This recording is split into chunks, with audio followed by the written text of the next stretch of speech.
Tonight's episode of Legacy Battle is brought to you by NeoraFit.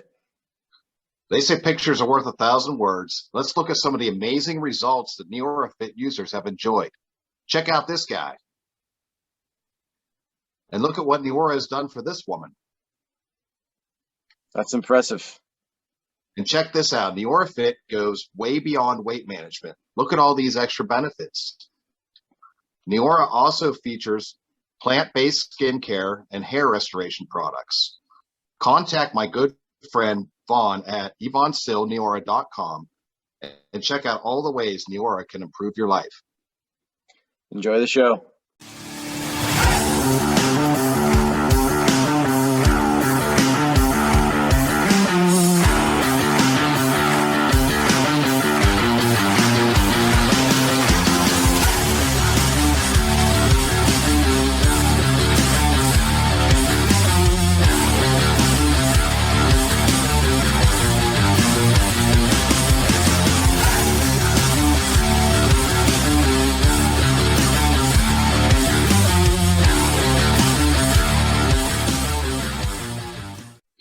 Good evening. Welcome to Legacy Battle. Please subscribe to the YouTube channel and also make sure that you sign up for our Facebook page.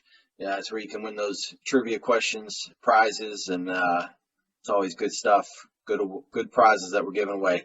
Please contact us in the comments section if you're interested in sponsoring a podcast. I'm Michael Adams, creator of Legacy Battle. Here with me tonight from the Gridiron Battle Zone, Brian King, Penn State Collegiate All-Star, Kevin Adams, Ball State athlete Paul Havicott, and our special guest tonight played at Calvin College, where his goals against average, check this out, was .68 goals per game. My goodness, that is pretty good. He put up a 33-4-1 record with 12 shutouts. He led his team deep into the 2019 NCAA championship tournament.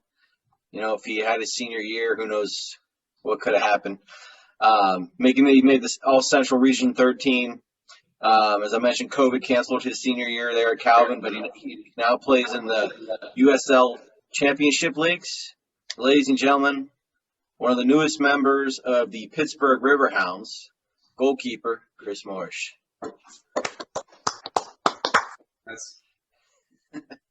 Thank you for coming on, man. We appreciate it. Happy to be here. So as always, we'll have our Q&A afterwards about Chris. We'll talk about his playing time. And tonight's debate is the greatest American goalkeeper, male or female. So it doesn't have to just be one sex, it could be either or. And we're going to start tonight with Brian. All right, so my goalkeeper is Brad Friedel. Brad, he got off to a really hot start in college. He went to UCLA, and he became the starter as a freshman. In 1990, he won the NCAA National Championship. His team did. And 91, 92, and 93, he was an All-American goalkeeper. And also in 1993, he won the Herman Trophy, which is not just for best goalkeeper. He was the top collegiate soccer player in the entire country. So a heck of an award, a heck of a job that he did there at UCLA. In retrospect, in 2000, Soccer America, they named him to their all-century team. So 100 years of soccer there, and he was the guy they chose as their goaltender. 1997, he joined the Columbus Crew in the MLS. He ended up being the MLS Goalkeeper of the Year that year. He went on to the English Premier League with a club called Blackburn Rovers. He did so well with them over his career. He is in their Hall of Fame. In 2001, he led that team to the Football League Cup. He also played with Team USA. In 1994, he only allowed 4 goals in 4 matches. Pretty impressive. 2002, he was able to shut out Mexico in their final game there, the knockout stage rather. And then he was the U.S. Soccer Athlete of the Year that year as well. And the thing about Friedel is he had a lot of longevity. I mean, he was just really a mainstay throughout soccer for so long. He had the record for 310 consecutive Premier League appearances. That's tremendous. He also has the most Premier League starts at 450. And he's the oldest player in Aston Villa club history at age 39, and the oldest player in Tottenham club history at age 41. So this guy, he stuck around for a long time and played at a high level. So he's considered the most highly regarded American to play in the English leagues, which that's saying a lot. A lot of players obviously have gone overseas to play. So Chris, obviously I want to know what you think of him, but do you think that there is a huge difference still this day and age between the English leagues and the leagues over here in America? Like, I remember when we were growing up, we were always told, okay, English leagues are where the really good players are. The United States have leagues that are basically for fun. That's kind of what they would say back in the day. Have we caught up with them, do you think? Yeah, I don't think we've caught up yet. It's going to be a long time, and really it's going to be a lot of money until we get to that point. There's a lot of things that will need to change in the U.S. soccer system with promotion, relegation. That needs to be introduced eventually. That's something that will eventually, hopefully, get the U.S. MLS League to be more prominent. Also, I think the MLS is still so young compared to the Premier League. Like, the MLS is probably a fifth of the age of the Premier League. Like, the Premier League, like the fan bases, the energy, the passion for those clubs is generations and generations and generations. We in the U.S., we're just hitting maybe our first generations, and that's for some clubs. Like for Columbus Crew, like that club's been around since the beginning, and now parents are now starting to get that opportunity to share that passion that they have for their club with their family. But for like the MLS team I support, Orlando City, like they're within 10 years of being alive. Like this isn't a club in the MLS that, like one day I hope to share that passion with my kids, but that's just something that isn't there yet. And as an Everton supporter, so that's who I support in the Premier League, the amount of passion and energy and like, so I equate Premier League football in England, that equates to the SEC in the South. Like, that's how I see it, is people will live and die with their teams. Like, as a Florida Gator, like, if we lose on Saturday, it messes up my whole week. And then I just have to relive another loss most weeks on a Saturday. Like, it's not fun. And that's how I think the Premier League is, just from a fan standpoint. And then I said the money. Like, it's unbelievable how much money is being poured into Premier League players. Like, there's probably one Premier League player, and you probably think of like Kevin De Bruyne, who plays for Man City. He probably makes as much money himself as like the entire salaries of like 4 different MLS teams. The amount of money that's in the Premier League is unreal. So I don't think we're there yet. Okay. And then what'd you think of Friedel? So Brad is someone that I didn't get to watch much growing up. He was the generation before I found my role models. But he had by far the longest career. And that's something to say about who a person is as a player, their dedication to the game. He came out with what I think is the biggest win in U.S. soccer history in the 2002 World Cup when they knocked off Mexico. It's the farthest we've ever gone, and without him getting a shutout, we probably don't go through. And the importance of him to U.S. soccer can't be overstated. But unfortunately, I have to disagree that he's the best of all time. That's in the U.S. That's my personal opinion. Good at he's voting already, Brian. and you're not getting the vote. All right. Paul, let's move on to your pick. Okay. I had Casey Keller, so let me get to my Casey Keller stats. Mike, we could probably do a whole show on Casey Keller. That's how good I think he is. And I think Chris is going to like him a lot better than that terrible pick from before this. So, but anyway, his career spans from 96 to 12, so he had a pretty lengthy career. He's described by one of his coaches as a goalie that he's well prepared, well organized, so he makes it look really simple. So just his stats in general, pretty overwhelming, I think, but I'm not a soccer expert. But 622 goals conceded, 132 shutouts, just about 43,000 minutes played.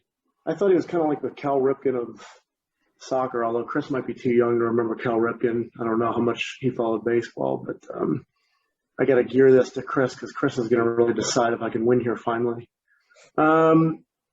He's born 11/29/69, and he grew up on an egg farm in Olympia, Washington. And I think that's important because I think he's the most famous product of egg farmers. Can you guys think of anybody else that's a famous egg farmer?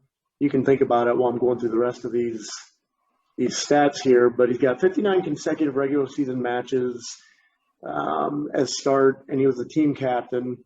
16 years playing in 3 of Europe's top flight leagues, English Premier League, Spain's La Liga, and Germany's Bundesliga. Did I say that right? Maybe, Chris, you can tell me if I said that right. He's named the U.S. Soccer Athlete of the Year, an unprecedented 3 times, 97, 99, and 05. In 2010, he's the only Sounders FC player to have started every league match, 32, and logged a team-high 2,655 minutes, 35-85 in all competitions, and he was named MLS Inactive All-Star 727.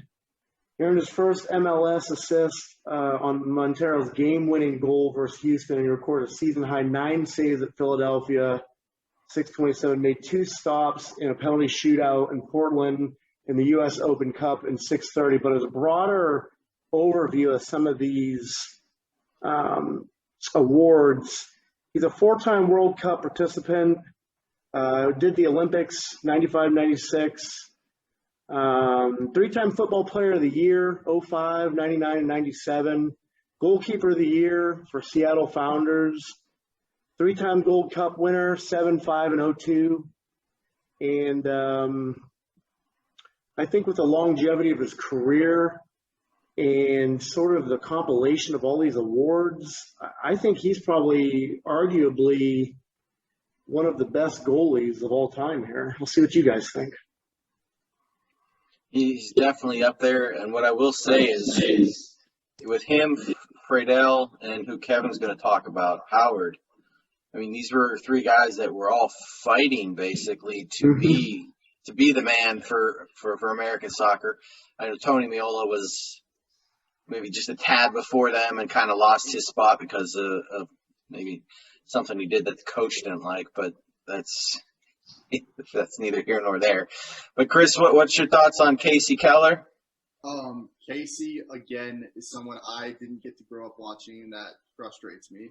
But again, his importance to the U.S. soccer goalkeeping position and being a role model for what it would look like to be a great goalkeeper in the U.S. Again, unprecedented. The one thing that irks me about Casey is that it seemed like he stopped playing when he was still really good.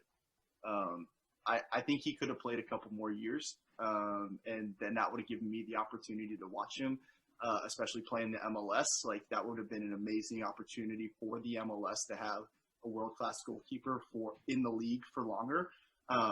That's my personal opinion.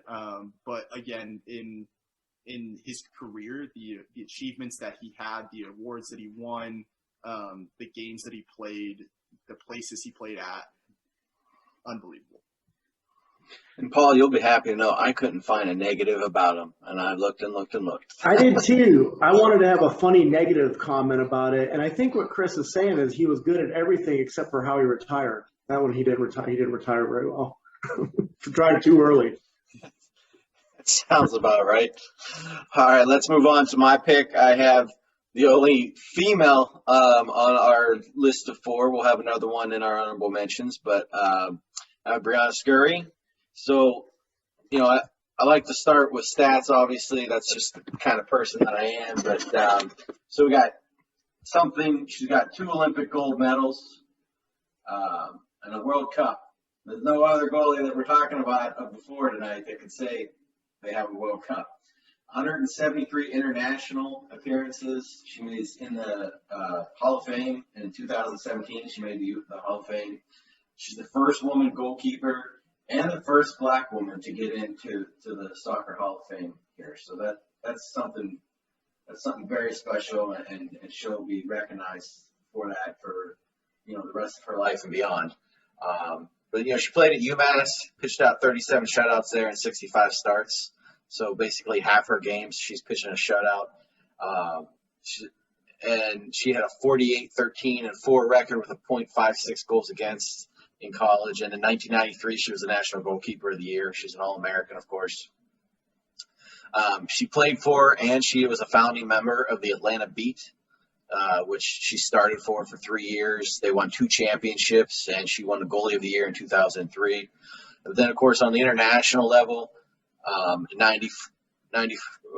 she played 94 to 2008 internationally. Her record was 133, 12, and 14 with 71 shutouts. So that is an incredible number. That's over half her wins were shutouts. Her first game was a shutout. And then she won the 99 World Cup Best Goaltender Award. And, of course, she's most known for the 99 World Cup penalty shot save that won the World Cup. This was an iconic moment for American soccer, and it's usually something you always see when they're showing the highlights. Without that save, we don't get Brandi Chastain's game-winning kick and the ripping off of the shirt that is also seen all the time. But it's that save that was able to set up that goal. And as anyone who's played goalkeeper knows, taking a penalty shot, you're just guessing. And she guessed right and made an amazing save. But what's forgotten is early in that tournament where we played Brazil, the women's team played Brazil, and they are absolutely getting pounded, the United States. And Scurry kept them in the game. She was making save after save after save. And that set them up to move further into that World Cup and eventually win it. That game, was also famous for Michelle Akers winning it with a penalty kick, which was one of Paul's girls in a prior debate. Right. But Briana, she had intensity, extreme focus under pressure, and athleticism. Probably better athleticism than any goalie we've seen, at least on the female side for sure. She's going to be remembered mostly for that penalty kick save, but her career of 15 years plus, it's definitely one of the greatest of all time. So, Chris, I'll ask you, her winning the World Cup, is that the best bragging rights of anything we're talking about tonight? I mean, isn't that the goal of every footballer that's ever played the game? That's the dream. That's the ultimate dream, is to lift that trophy, because it's the most important trophy in the world. You can go and get all the accolades you want. There are guys in this world that would trade everything they've ever gotten for a World Cup. So to be fair, she holds that over everybody else. But if we were going to talk about just World Cups, then we'd probably throw Hope Solo in the conversation too, because she has a couple of those. So I don't want to take away Scurry's importance to the women's game or just football in general in the States. But in my opinion, and this is someone who played for a couple of very good teams growing up, it's a lot easier to play goalkeeper when you have 11 of the best 20 girls in the world playing in front of you. If that makes any sense. It's just the talent that was in front of her was better than what was in the rest of the world, which doesn't take anything away from her and the importance of her in games. It's just being the one who's relied on game in and game out is just it's that little bit notch more. And while she won a World Cup and she can hold that over everyone else's heads, I just think that something that kind of diminishes not her career, but calling her the best of all time, is that when you have the best players in the world right in front of you,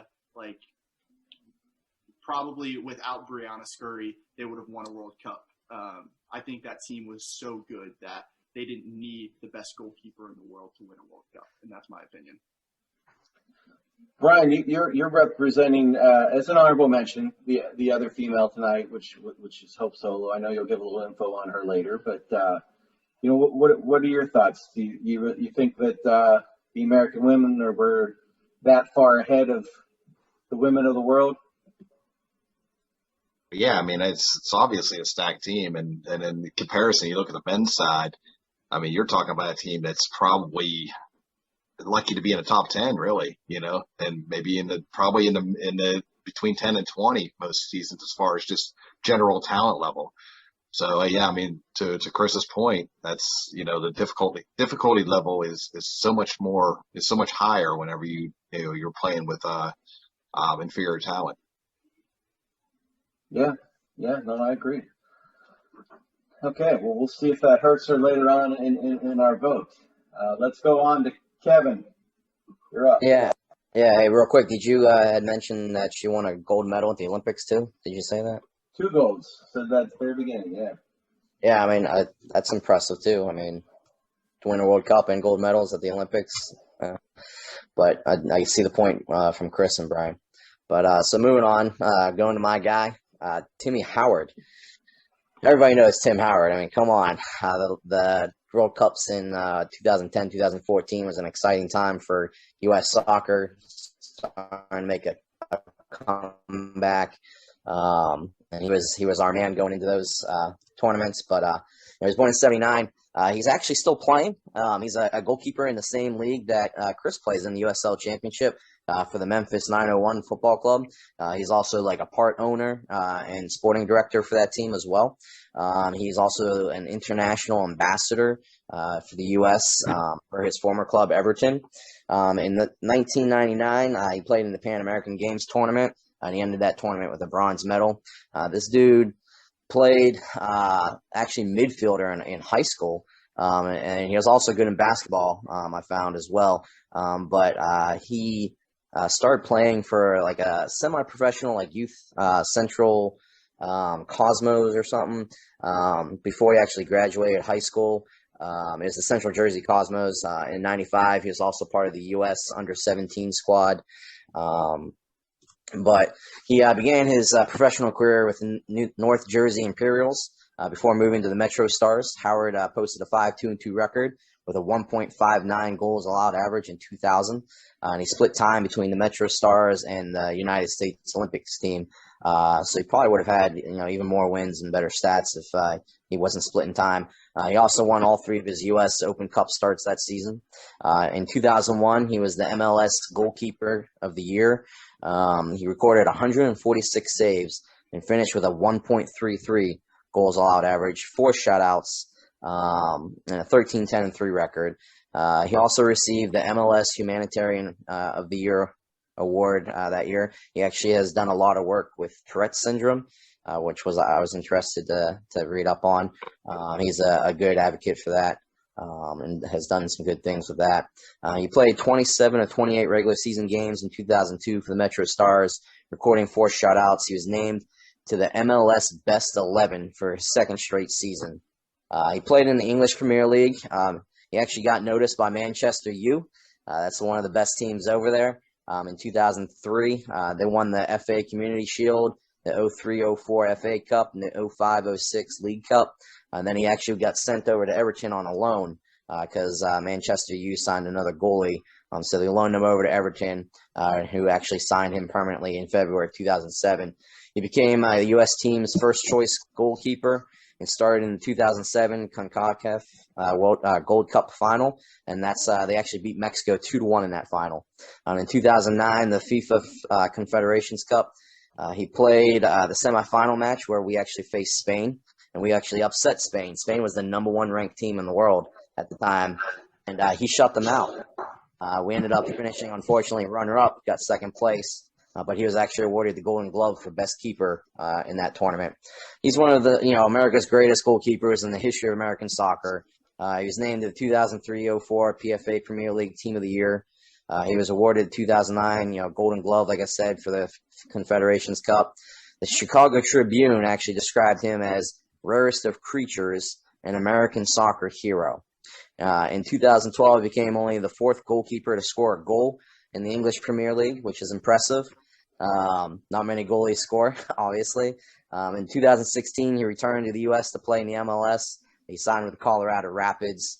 He played with them for 3 years before hanging it up in October of 2019.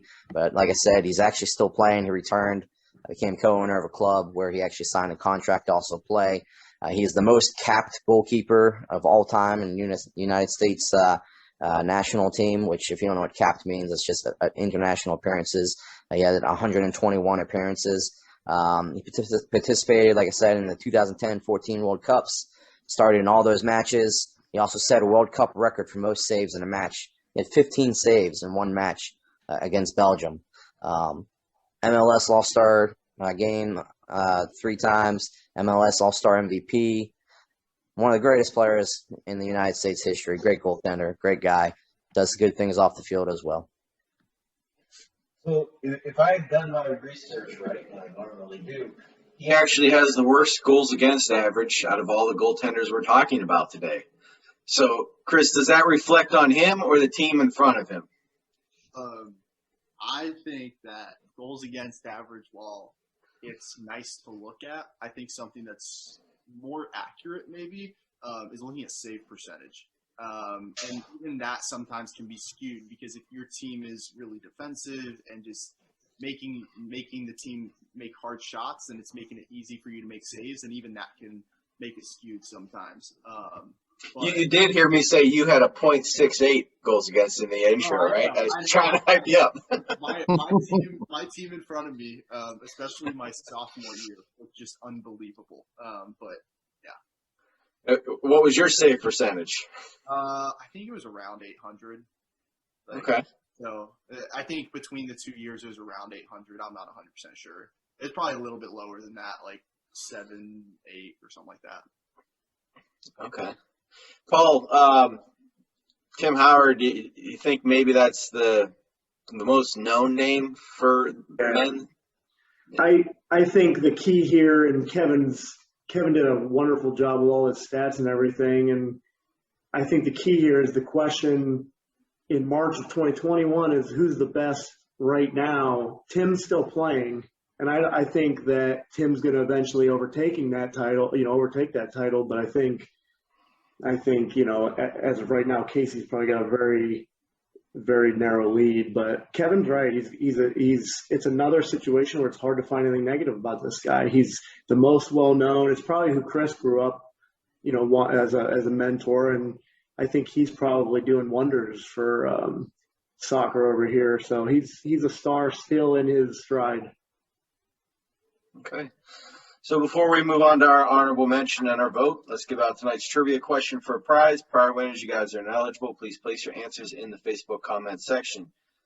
In Disney's The Big Green, the goalie, played by the great Hambino, was so scared playing goal that he did not see players coming to score. Name all the things he did see coming down to try and score goals. You get all that? We'll get your prize mailed out to you. I can name all that right now. You can name all that right now? You are ineligible. You are ineligible. Yeah, you're a finalist. If Chris has got him, we'll send him the prize. All right, let's move on to our honorable mentions. Brian, go ahead. Well, yeah, I mean, as we mentioned earlier, I got Hope Solo. She was Team USA from 2000 to 2016. Very impressive, team statistics as far as in the Olympics. 2008, she wins the gold. 2012, the gold, and then the World Cup. World Cup in 2007 was interesting. The team won the bronze, but she was actually benched before the finals, and Team USA got destroyed 4-0. And so it was like, they subtracted her, and that, a lot of people point to that as being the reason for the loss. 2011 won the silver. 2015 won the gold. She's got a record 55-game undefeated streak. I don't know if anybody will ever touch that one. And outside of off the field, she did some stuff with Dancing with the Stars and some other endorsements and stuff. So she's a rather marketable person as well. And this might come up from, somebody who might wonder why I chose Briana over Hope Solo as far as my pick, from the female perspective. I Hope had some things off the field that I felt kind of had tarnished her legacy a little bit. And our show it's more than just being the greatest too. It's your whole legacy. So that was why I chose her over that. But Kevin, who's your honorable? Yeah, I went with Marcus Heinman. Sorry. Yeah, he's played quite a bit. He played for the U.S. national team from '94 to 2011. I mean, he wasn't number one choice goaltender all the time, but he had a great career. Started Seattle Sounders. He has 463 appearances in his professional career. He also played with Everton. He actually won a Division II national championship in '93 with the Seattle Pacific University. He had a great record, 64-9-5 as a starter, 46 clean sheets in his career. And he also, he played with Howard as well. And he great player, had a good college career as well, good long longevity in his professional career. My honorable mention is Tony Meola. He's part of 3 World Cup teams and 2000 MLS Goalkeeper of the Year. What I would say, 1994 World Cup, he got the United States to what basically I would say the Sweet 16 is kind of what we'll call it. That in '94, I remember that being huge. Kevin, you mentioned what they did with Timmy Howard in the 2000s, but back in '94, soccer was even, let's say, less popular than it is now here in the States. And that '94 Cup team, that got people excited that they had made it into that round. And I remember growing up with that. But, later he became a coach of the Jacksonville team. He has over 100 national appearances and 309 professional appearances. And he even tried out for the Jets in 1994, Brian. I don't know if you knew that one. You're the football. I did not know that, no. Yeah, tried out for field goal kicker. He didn't make it, though, And a lot of people think, he left the soccer, U.S. soccer in '94. He told the coach that he was going to go play football. And the coach thought that his mind just wasn't in soccer anymore. And supposedly that's why he wasn't the starting goalie when he came back for, the U.S. national teams, because the coach didn't like where his head was. So, but Paul, who's your honorable? Brad Guzan, this poor guy's plagued with some back injuries. Otherwise, he might not even be in the honorable category if he was healthy all the time. But he's a backup to Tim Howard as well, and stepped in for Tim Howard when Tim was injured. But second team All-American for South Carolina Gamecocks, went second overall pick in the 2005 MLS Super Draft. His career spans from 2005 to present. He's got 60 career shutouts, 7 in the postseason. He did spend, I think off the top of my head, it was 6 or 7 years in the Premier League. So some of the stats are the Premier League too. 29 shutouts in the Premier League, 557 saves, 43 in the postseason, 472 in the Premier League, 234 goals against, 8 in postseason, 258 in the Premier League, and then 76, 65, 40, 7 and 4 and 2 in the postseason. Premier League, 33 and 85. Got 2 World Cup appearances. Got a lot of awards, and those are real quick. I'll touch on those. Goalkeeper of the Year, 2007. MLS Best in 2000, or Best 11 in 2007. Aston Villa Player of the Season, 12 and 13 season, and the Golden Glove in 2015. He was an MLS All-Star in 2018 and 19. He's a great guy, though. He kind of puts me in the mind of Chris when it comes to sort of faith-based statements and stuff like that. I'm paraphrasing here, but he's got a great quote where he talks about soccer life, personal life, and his relationship with God, sort of all intertwining with each other. And he was saying he just simply can't have one without the other. They're all intertwined to make him stronger. So this is a great guy here. Nice. Chris, anybody you think would be you want an honorable mention? Gosh, I want to say watch out for Zach Steffen. He's the goalie right now for the U.S. national team. He's, I believe, like only 23, 24, 25. So he's really young. Obviously, you can't throw him in the greatest of all time because his career is barely starting. But I just want to say watch out because especially with the talent that the U.S. national team has right now, if we're going to look at World Cups and how far we get, I wouldn't be shocked if somehow this team, and led by Zach in the back, that we do well. So just kind of keep an eye out. Okay. All right, let's move on to our vote. Kevin, you're up first. I'm actually glad that Chris had mentioned save percentage because out of all the goalies that we are talking about here, Tim Howard actually comes in second out of 4. Only Friedel actually just nipped him just a little bit, but he was higher than the rest of y'all's. But anyways, so I'm going to have to go longevity of the career for Keller. And actually Bleacher Report, one of the authors, did a top 10 list and had Howard as second and Keller as number 1, with the rest of yours behind Howard. So I'm going to have to go with Keller. Okay. Paul. Yeah, I mean, Kevin said it really, really well there. You know, they're basically 1 and 2. And I think down the road, if we had the same conversation, you know, five years in the future, it's probably going to be Tim at that point. But as of right now, longevity of career, he could have kept going, like Chris said earlier. But I'm going to go Tim Howard just because right now he's number 2, probably going to overtake Keller at some point. Okay. So I'm actually going to go Friedel. That guy, you know, he helped our international team at a time when I don't think the guys in front of him were very good. And, you know, he won some games that I don't think some of the other people would have won. Very solid goaltender. I think we said earlier, like all 3 of these men that we're talking about were battling out to be, you know, the guy for US. So yeah, this might be like the tightest race. I don't want to race whatever that we've ever had. Like as far as there's not a lot that splits these guys up. They're all that close. So Brian, go ahead. Yeah, I mean, you know, like you said, all great goalkeepers. I think that Tim Howard just has a little bit of the edge, so I'm going to go with him. I mean, he won some really important games and just a little bit, I think, more skilled than the other guys. So Chris, you have the most important vote here. Who are you taking?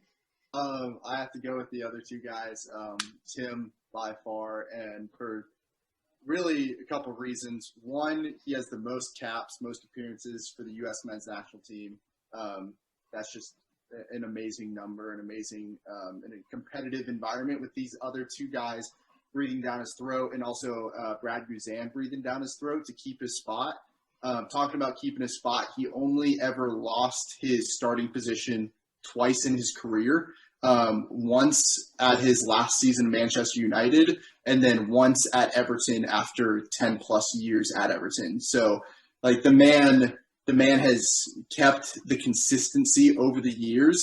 And in my opinion, from a legacy standpoint, the whole point of the show, without Tim, I don't think these young Americans are in Germany and are in England and getting these opportunities at the numbers we're getting without the importance of Tim Howard in the Premier League being successful for years and years. Okay. So we got 3 votes for Howard. So Tim Howard wins our show as the greatest American-born goalie. Not bad. Let's move into our Q&A for Chris. Kevin, you're in my corner. Go ahead. So yeah, you actually play in the same league as our winner tonight. So have you faced him? Have you had a chance to interact with him? And if so, you know, what was it like? Like, did he give any advice to you or whatnot? Yeah, so I actually met Tim probably when I was a freshman or sophomore in high school. My goalkeeper is actually the same goalkeeper coach that found Tim at 11 years old or 10 years old. So we have that personal connection. And when I first met Tim, it was actually at like a camp that my goalkeeper coach was running, and Tim was there. And my first interaction with him was I missed the first day because I was first or second day because I was doing something. And I came in the next day, and Tim had taught this technique for saving a specific type of shot the day before, and they were all talking about it, and I was lost. And after the session, I went up to Tim, and I was like, "Hey, Tim, can you teach me this turtling?" That's what the technique was called, was turtling. And this is something that he picked up at Manchester United while he was there, and he taught it to me, and he was the most genuine, wanting to help me learn and get better that I've ever had, ever experienced. And the most exciting part of that is a technique that I've gotten to pass along to fellow goalkeepers that I've gotten to play with. They're like, "What? That's so different, and the way you do it is just so smooth. How do I do it?" And it's kind of cool, like passing the knowledge Tim Howard gave me to other guys that I play with.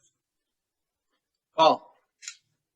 Kevin talked to me about turtling, but it wasn't goalie related. I guess it must be something different. But I read an article where you had said your plans, maybe even during soccer or after soccer or seminary school, and I just was wondering if that was still accurate, and if there was anything that sort of inspired you, whether it be a person or event, to explore that option. My late father went to the seminary. Yeah, so seminary. So I think it was the spring of 2018.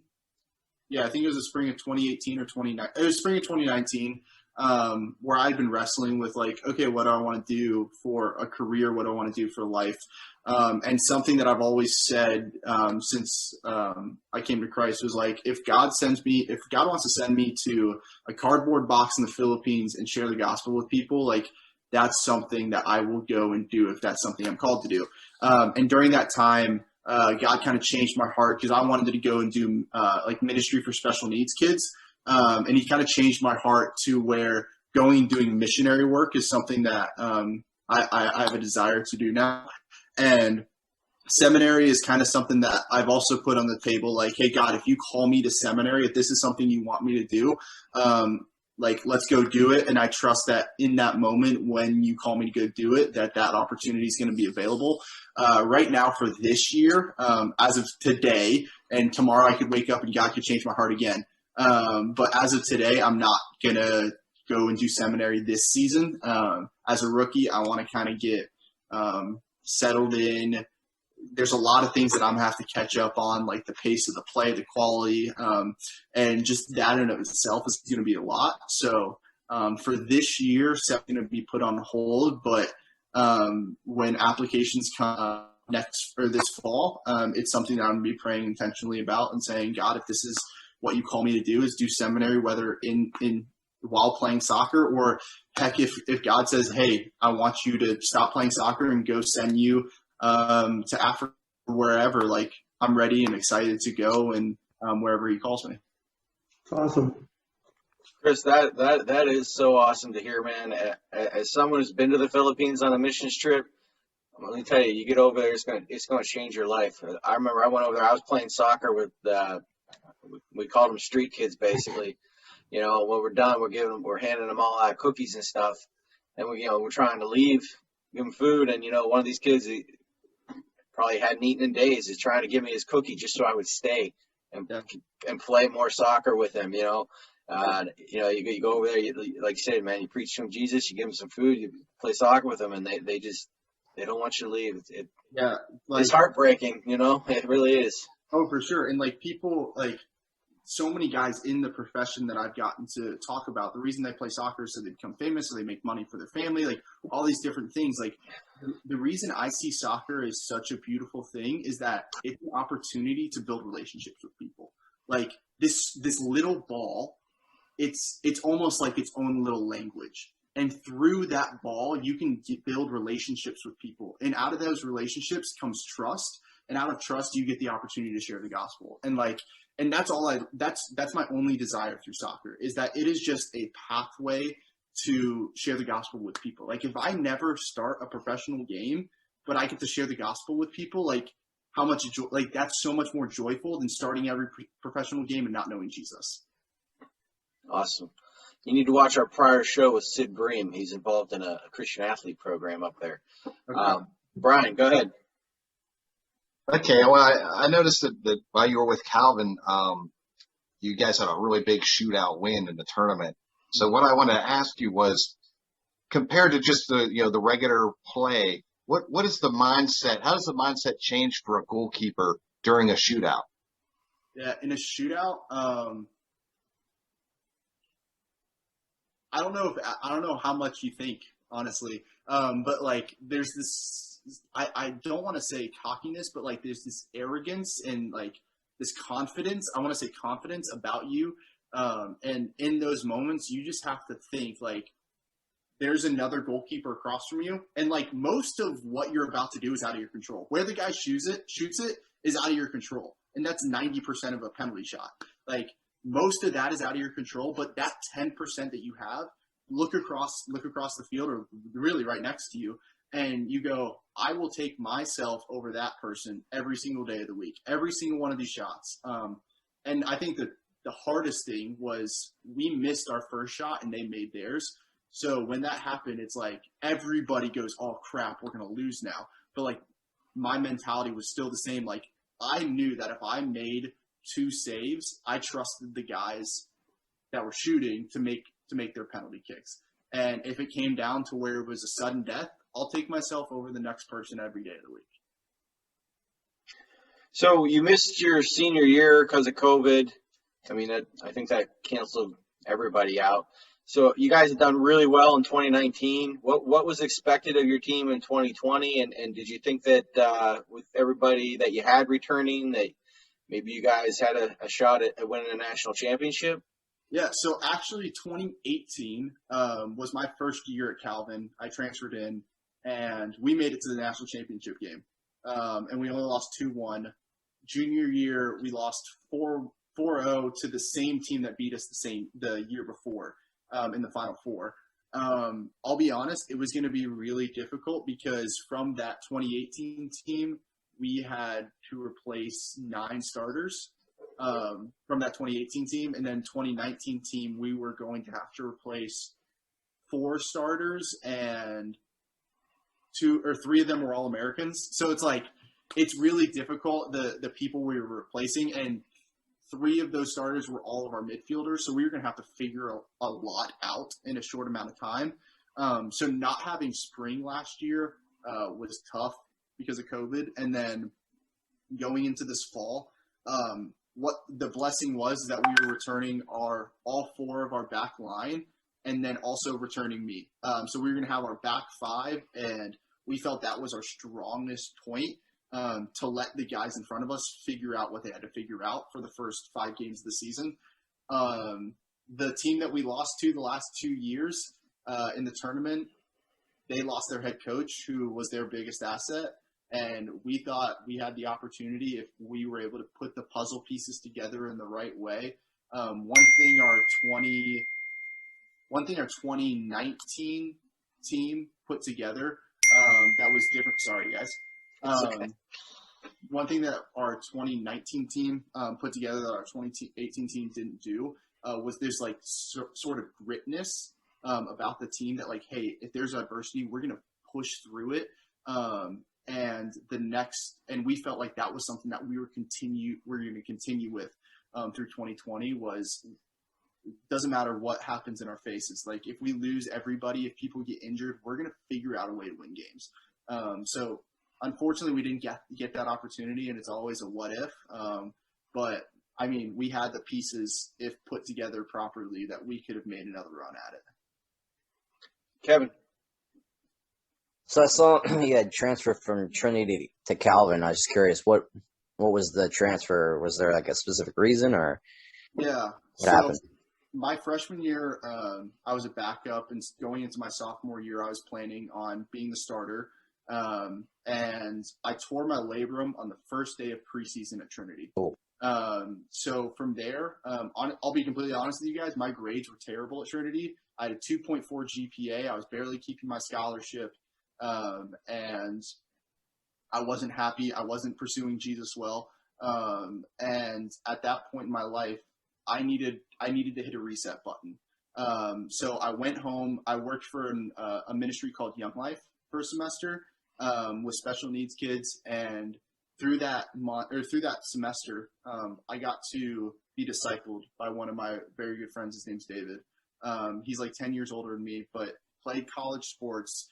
We're very similar people, and through growing in my relationship with Christ, I really longed for a Christian community and Christian education. And I actually went to a junior college for a little bit, and that was just like supposed to be a buffer time to get my AA and then go somewhere. But when I went and visited Calvin, even though it's a D3 school, I had dinner with a group of guys at Applebee's, and at that dinner, I was like, I could feel that this was the place for, like, that God was calling me to be here, to be in relationship with these guys, to go and do great things on the soccer field, but do great things in the classroom, where I flipped my grades to, I graduated like a 3.6. And like, there was something special about Calvin that, in my opinion, I wouldn't trade for the world, the experience that I had there.